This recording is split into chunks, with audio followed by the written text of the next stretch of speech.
It's 15 minutes to 10. And guess what? I'm late. So I'm going to review this idea of planning your day and following with the plan again today. Anyway, yesterday's vlog, I called it number 10. It did actually have to be number 9. So today I'm going to record number 9 then. And let's see.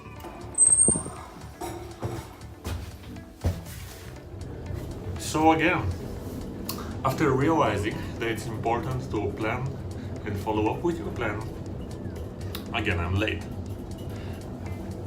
By the way, nothing. I thought the cabin was tilted a little bit. It still looks like it. If I go here to the one side, you can see how it's, where's my finger? How it's like tilted a little bit. Anyway. So I planned that I will wake up at a certain, at 8:30. Right away, I'll do my toilet and then I'll go out, but I'm sleepy.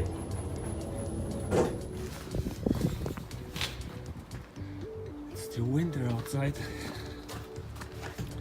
I wish I can use my bicycle or my electrical trotnet already, but I guess I'll have to wait a few more months for that.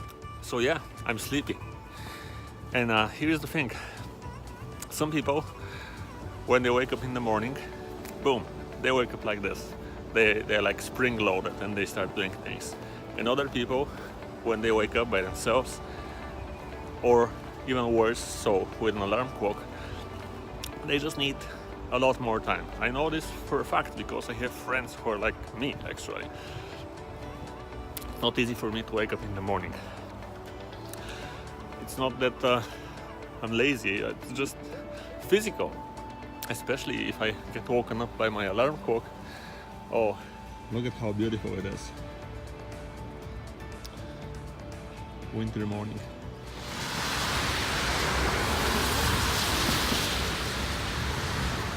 So even though it's not some major revelation that you should actually plan the real chunks of time, you should.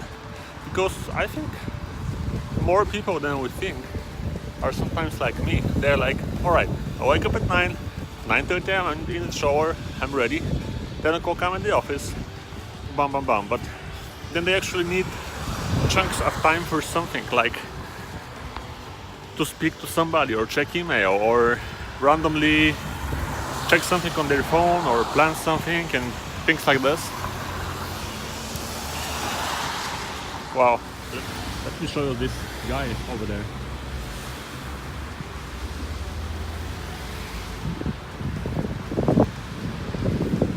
You can almost not see. But yesterday when I parked, there was a guy with a few bags and he obviously slept over there in the snow. It's -10 outside. I feel for him. But it's another topic. But yeah, wow. Right there, I think he piled up his bags and created something like a portable home and slept there. Anyway, I gotta run because, as you already know, I guess I'm late. And let's see what else will I figure out about properly planning your day. And I would like to say honestly planning your day. Because even if you make the best plan, if you don't figure out the small chunks of time, like check email, reply to somebody's messages, plan your next day, those are chunks of time, and if you don't plan them, they can throw your whole schedule out of track. Okay, let's go. 10:12, and I just parked here at the parking lot in the office building. I'm better, I have to admit. I have had days when I would be late with more. So this is actually an improvement, it's progress. I just need to figure out where do those 10 to 20 minutes come from. I think it's, as I mentioned earlier, I should actually dedicate time to planning and going through my to-dos in the morning, because I just happen to like that. I've heard many people suggest it, and it's great to have an overview of your day, but you have to plan some time for that. Okay, let me go to work now. just completed a quick gym training. Well, not quick actually. I had planned at most hour and 30 minutes, and I think it's a little bit more than that. So it's important to record how much time everything takes and then plan. And it's the evening.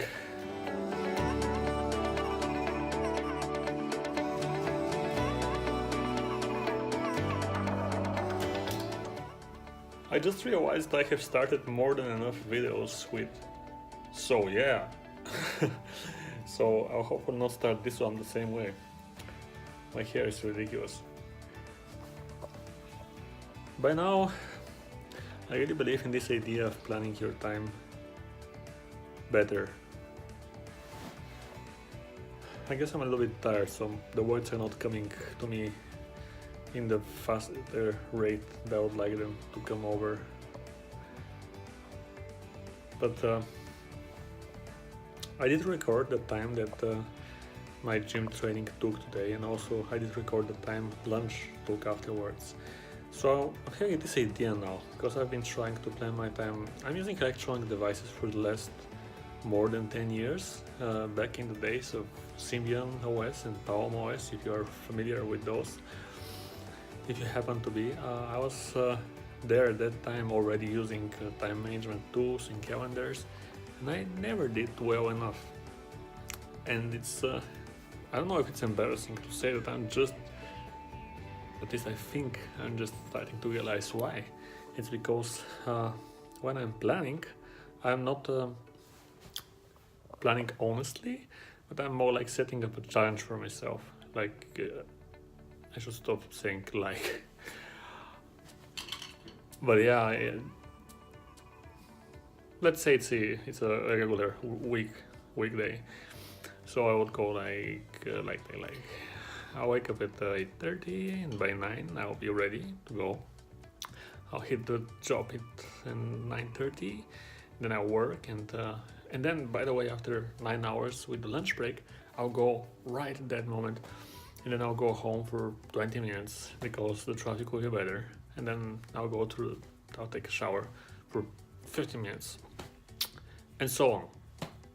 And that's unrealistic. So when planning, I would suggest don't set up a challenge for yourself, but rather try to plan realistically. Input the real times that things take you. And I'm going to make a correlation here. When scientists and so on speak about sleep, they say go to sleep for a few nights without an alarm clock, and see how many hours your body naturally wants to sleep for, and then aim to allow yourself to have that many hours. I'm going to say do the very same thing with planning, at least for repeating things, for like taking breakfast or lunch or doing your toilet or going to the gym, swimming, even things like Scott McKenna, who started this challenge, for example, he's putting a time slot for checking emails. But that's another topic. I have a problem with this one myself.